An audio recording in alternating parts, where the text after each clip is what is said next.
Well, hi, this is Chris Chapman from Star 104.5, and I've been partnering with Share Omaha and ShareOmaha.org on something that's really cool here in the metro, and I'm going to bring in Marjorie Mass, who's with Share Omaha. Marjorie, how are you? I'm so great. This is a whirlwind launch that we've had. I can't 3 say weeks? 3 weeks yesterday. Weeks. Wow. Yes. Congratulations. Thank you. Give us a little bit of background about what Share Omaha is all about. So at the very base, we are a nonprofit that wants to help other nonprofits fulfill their missions by raising support and service for them. And the main way we do this is through ShareOmaha.org. And that is a website that connects potential donors, volunteers, people that want to give direct gifts, all to nonprofits who have raised their hand for certain causes. And those causes can be as broad or as narrow as you can imagine. So we have pillars of the community that you think of. You think of Salvation Army, you think of Habitat for Humanity. Those they're definitely represented. But what makes me really excited is that there's niche and new nonprofits that are trying to make a name for themselves and trying to establish new relationships to help them carry their missions forward and build a name in Omaha. Now, the cool thing about this that we've been talking about here over the past 3 weeks is there's really three main components. You have the nonprofits themselves. Mm-hmm. You have the fact that you can donate directly there. You have a shop for good, and then you have a volunteering aspect to the website. Yes, the volunteering, and there's also a calendar of events. So each nonprofit has the opportunity to do kind of 4 pillars. First is obviously giving cash monetary donations. We try to have every opportunity for nonprofits to have that as an option through PayPal. And then the volunteerism is all sourcing volunteers. It's not a scheduling platform, so you can't get in there and say, I want to do 2 o'clock on Saturday. That's not what we do. There's a call for a type of volunteer or a specific duty that might be interesting or a skill set that's needed. And that goes to the application is very succinct, goes directly to the person that's fulfilling that need, and they'll contact you to vet out the right time and the right fit for the organization.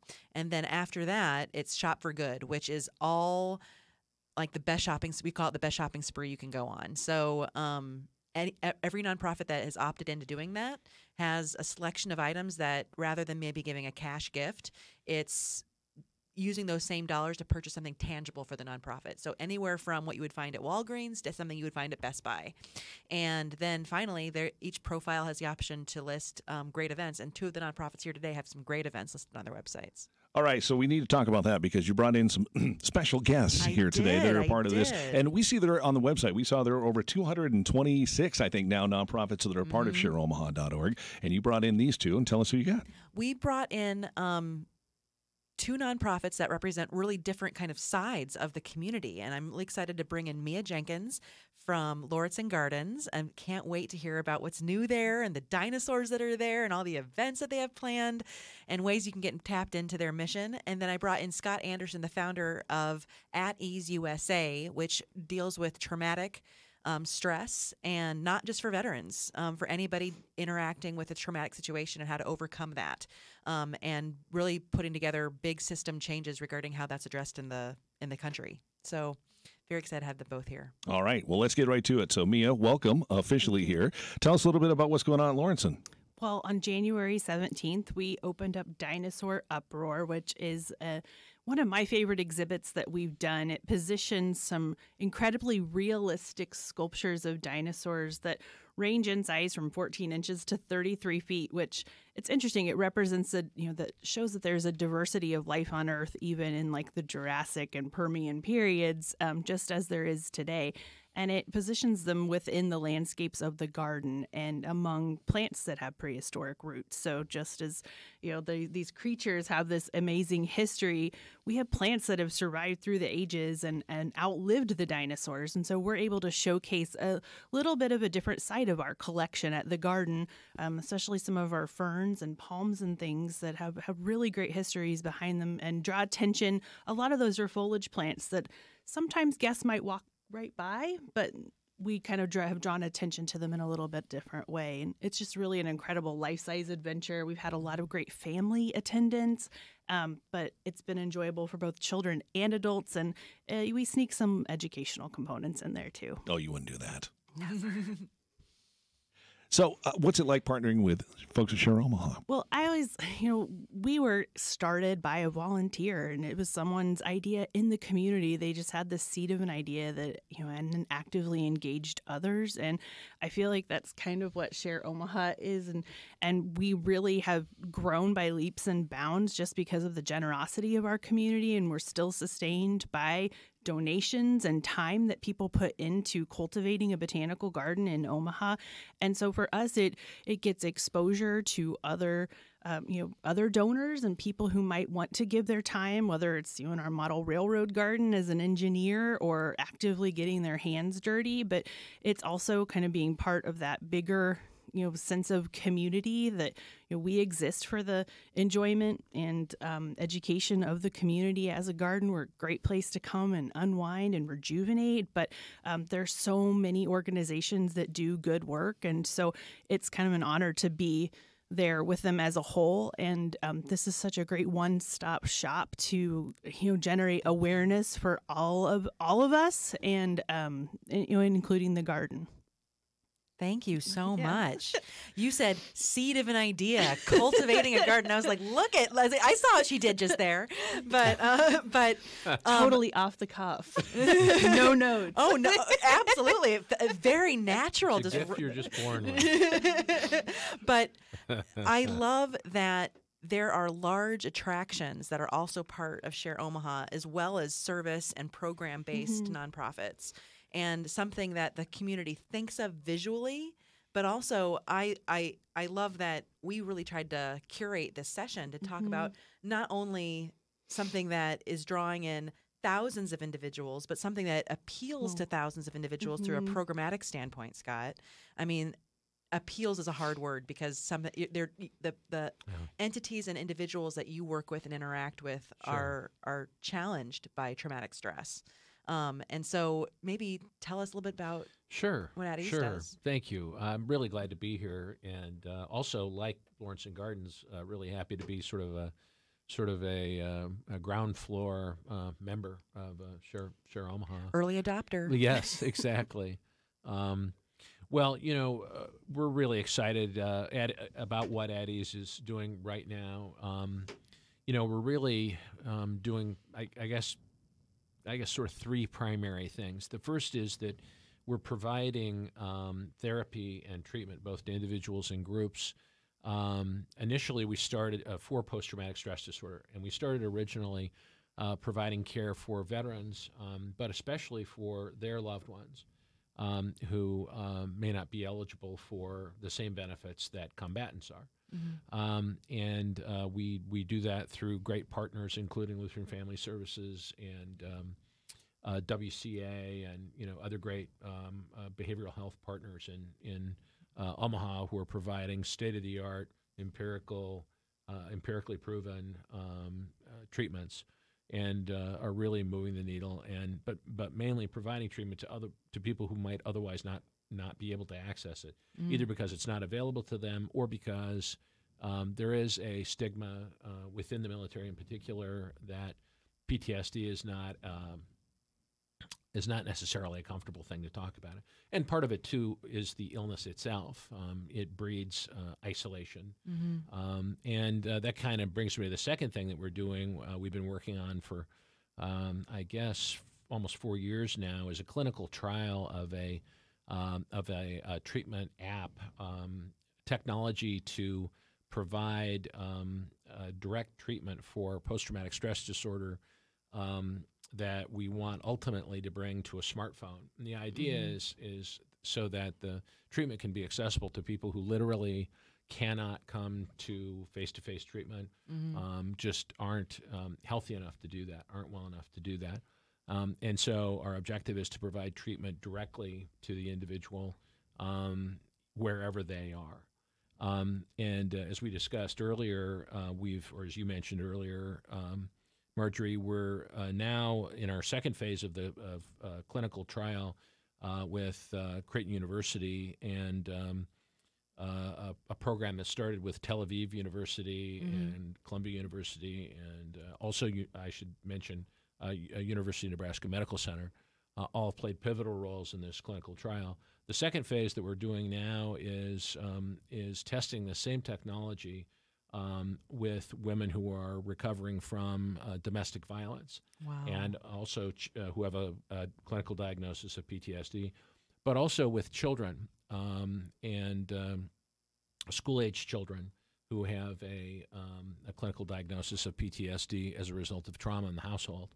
And very, very promising results there. So we're trying to generalize the technology and hopefully have it apply to certainly to military families, but also more generalized than that. So we're really encouraged by that, and really grateful to the Omaha community and the Nebraska at large community who supported us through all of this. And both of you on your Share Omaha profiles have really highlighted ways people can connect with you in real life. So not just viewing your website, not just reading about what you do, but Scott, I know you have a luncheon coming up in mid-spring. Yes, we do. Thank you. Yeah, May 10th, we have our 10th annual Addie's USA luncheon. In fact, the speaker is a guy who has been an advisor from the beginning to Addie's USA, but is really had been a tremendous leader with respect to behavioral health in Omaha, and that's Ken Stinson. Such a huge contributor to the community, but also really knowledgeable and very passionate about behavioral health in general and military PTSD specifically. Anyway, he's going to be our speaker. And so we're really excited about that. And then we have there isn't too much to volunteer for there, but there is in September. We have our Forge Ahead 5K, and we need help now with planning and every conceivable kind of help you can imagine. We would love to have it. And the Share Omaha site is a perfect place to go if you'd like to volunteer. We'd love to have you. Well, one thing that we think is possible with the website, and we've already seen, is that people are starting the beginnings of what we hope are long-term relationships with these causes. That somebody who has a great idea to start a program or that can lead to, you don't know where it's going to lead. You don't know where those organic relationships are going. Organic, see what I did there?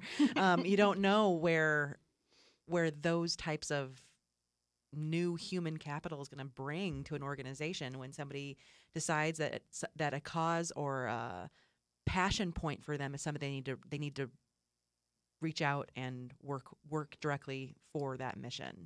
I was going to say, that's what I like about it personally, just as a community member, is that you can find the things that you're passionate about. Because like I often have people say, like, what's your favorite flower? And I'm like, well, I like peonies, but the beauty is everybody likes something different. And so we showcase a lot of different things because everyone likes something different. And that's kind of what Share Omaha does too. It allows you as a community member to find the things that you're passionate about and to be able to go in and to donate time or money to the things that you think make the community great, whether that's a botanical garden or an art museum or social service organization. Absolutely. Are there specific needs? I know Scott, you just mentioned some volunteer needs you need for your 5K and some events coming up. Right. But are there specific needs that you can think of that, like, what are some top volunteer opportunities that you have at the garden right now? Well, as you can imagine, it takes a lot to maintain 100 acres of property. So we are always looking for outdoor horticulture volunteers, and we're kind of gearing up for another growing season. But we also have indoor horticulture volunteers that help maintain things in the conservatory. And we're always looking for educators or people who have a passion. We service over almost 30,000 students a year on tours, and volunteers lead a lot of those tours. And so people who have a passion for sharing nature with children, we'd love to have more tour guides. And then our model railroad garden, we're always looking for people who kind of serve as docents and help keep the trains on the tracks, like literally in that garden. And that runs from April through October. But we also have administrative positions for volunteers, some who just work special events, some who help with simply checking in our garden members on the weekends when we're busy. And so every little thing helps and it contributes to the whole. And whether you have a passion for nature or you just want to get out and do something, volunteering, we've got a really great core of nearly 400 volunteers who help on a regular basis, as well as groups. And that's something we can accommodate groups of volunteers as well. We've got a lot of great adult special needs groups that help with projects throughout the year, and just really trying to incorporate everyone in the community. I'm sure you could find something at the garden that would fit what you're looking for. And if not, there's lots of other organizations on Share Omaha that I'm sure you can find the exact fit for you. Well, and that's something that you mentioned. There's administrative skills as well as general volunteerism or people that are skilled in horticulture. And there's a really good mix on when you go to the homepage, there's find nonprofits, there's volunteer. If you click on volunteer, what I like about that is that, yes, you can search by cause and passion project that you're interested in the community, but by skill. And so that's everything from administrative skills, data entry, to legal, to marketing communications, and we're hoping to add things like automotive and there's also construction on there. A great success story is that a nonprofit posted that they needed some construction assistance, and this one company said, yes, it's a slow time of year for us because of the weather, and so we have 3 people that would love to help you out.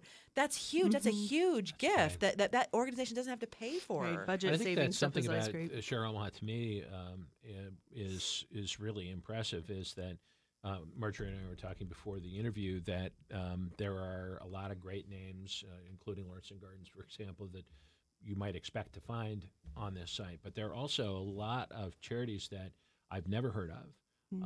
And that are emerging or have emerged recently that are really interesting and pointed at very specific niches that I would never have known about if I didn't scroll through the site. That in itself was a really interesting experience, and would recommend that anybody who hasn't checked out the site should do it for just that reason. Just to see a lot of charities you've never, ever heard of. Right. Who's touching what issue. And maybe there's a specific service that nonprofit's offering that really is a connection to your skills, to your background, to your experience, to something that troubles you in the community that you want to go fix. So, I think one of the things that I like most, and not being a part of the whole process here, other than just being an endorser of Share Omaha, is it's 220 now, I think 6 at last check, individual organizations that all seem to be now one.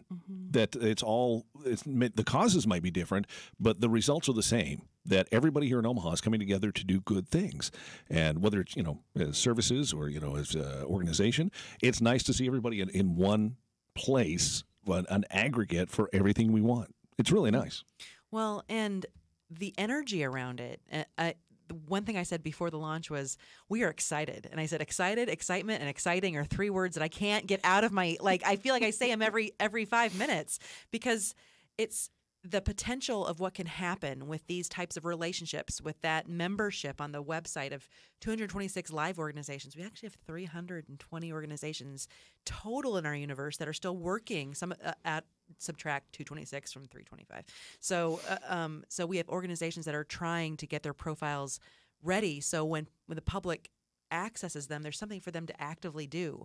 But with that, having a responsibility of 300 some nonprofits in your universe, you got to do something with that. There's inherent collaboration that can happen. There's coordination for crises. There's elevation of knowing who's in that space and what types of conversation should be had regarding an issue where so many nonprofits are maybe touching one issue, or cancer or autism. That's what we're finding. There's a lot of organizations that touch different aspects of a very large issue in the community. And so there's just a responsibility there, and we take it seriously, and it's exciting. Another thing that Share Omaha does, or at least has done for Addie's, is and for all the charities that are involved, is I think holds everybody to a standard that's good for the charities. Makes all of us sort of rise to the level of being able to communicate what we're doing in a good way, being able to provide great ways of communicating and of contact, and passing, whatever amount of due diligence that you apply as you view these charities. So one of the things that I think is also really positive for the community is that that everybody who participates, that their game is sort of drawn up a bit, and also that there is due diligence about everybody's involved, so that you can kind of count on them to be, well organized, reputable, well functioning, efficient organizations, which is a level of confidence that I think is also really, really important as you look at an aggregator like this site is. Yes, and so we say if you're a brand new organization, I mean, we're a brand new organization, so we kind of broke our own rule, but we want you to have been in service, in providing service for at least a year. So you have that kind of like cycle underneath your belt, and that your website, it sounds like a simple thing, but you have to have a functioning website because people want to know more than what's on our profile. And so the nonprofit has to be able to explain and actually show that the website's maybe been updated. So if that's a dead page and we can't find anything more about you, we can't find about your board, we can't find out about your program history, I mean, then that's something that we look into before approving the organization. So we have a healthy conversation regarding what's going to be a success for you on the website. And some of these organizations that are newer, they haven't had to articulate their mission in the same concise way that we ask our nonprofits to. And so, though some organizations, it takes them literally like 45 minutes to an hour to get their profile going. But some really have to think through, how do I best want to present myself, because I don't have a large media mix to think about how I'm going to present myself for promotion, and this is really a big channel for me. So some organizations are thinking very strategically regarding how they come across in the site, because it's maybe one of their main sources of getting their word out. So I think it's a great opportunity for that community. Well, I think the other part of it is it's really the jumping off point for every organization in town. They need to be on shareomaha.org. Yes. Yes, and from there, you take it from that point. But you guys are just getting started. We are. And I'm hoping by the end of 2019 to have 450 nonprofits kind of in the public universe. So that 450 organizations that people can choose from. We say in 5 clicks or less, you can find something that matters to you. So, well, and I was going to add that one of the things that I also really like about it is that oftentimes I think people, when they think donate, they think they have to have a lot of money. And that's so not the case with this, that, you can give $5 to an organization and make an impact. Like we have a campaign right now, 1 million daffodils. Every $5 buys a bulb, and we're trying to plant 1 million daffodils. Great. And, I love that. but a lot of organizations, it's the same way. If you buy a book for their library, it makes an impact on someone. And if you buy tools to help us out, it, impacts our budget significantly. And so it kind of makes, it doesn't have to be enough to be a tax write-off to make an impact for someone. And so it can be, it makes donations accessible for everyone to do. And I like that kind of community aspect behind it, making it feel like it's approachable for everyone and not just those that make a lot of money. Well, did you have something to say, Scott? I'm sorry. No. I just thought that's a great way of looking at it. It's exactly right, that everybody can participate with talent or time or treasure, as they say. Yes. And don't have to be a zillionaire to get it done. Well, and a couple things that came to mind when you were saying that, Mia, is that 2 messages we share is that it's everyday philanthropy. You don't have to be the $1 million donor to make a difference in an organization or to do something that's meaningful to change your quality of life and getting involved in an organization. But also, one of our taglines is giving is greater when we give together. And all these little acts are meaningful when they're aggregated, not only just on Share Omaha, but for the Lauritzen Gardens, for Addie's USA. And I would, as being somebody who's been in fundraising, that donor that gave me $25 every month is super significant because they've pledged ongoing engagement, or even $5 a month. I had some donors that were at a cup of coffee a month kind of a rate, and it really mattered because you know that that's a consistent relationship. And they believe in what you're doing. And that belief and that buy-in is something that organizations cherish and should cherish, regardless of the size. Well, I think it's been a great conversation with you guys. We do appreciate you coming in today, talk about Share Omaha and your experiences, because it's nice knowing, and Marjorie, I'm sure you feel the same way, it's nice knowing it's actually making the impact that what you guys expected it would. Yes. We love hearing from nonprofits that they're palpably excited about it just like we are, but also we're seeing results. We're seeing people take advantage of opportunities. Like I said, there was that construction company that showed up to the nonprofit, but there's also people going on those shopping sprees, and I'm like, it's actually happening. Like, I don't know if I expected it not to, but it's actually happening. So we've had volunteers who have filled out the application, so it's always great to have new people on board, and so it's working for us as well. It's a big tent, and we're hoping to invite more people into it. So. Well, Scott, Mia, thanks for coming in and joining in the conversation here this afternoon. And by all means, keep up the good work over there at Share Omaha. Thank you so much.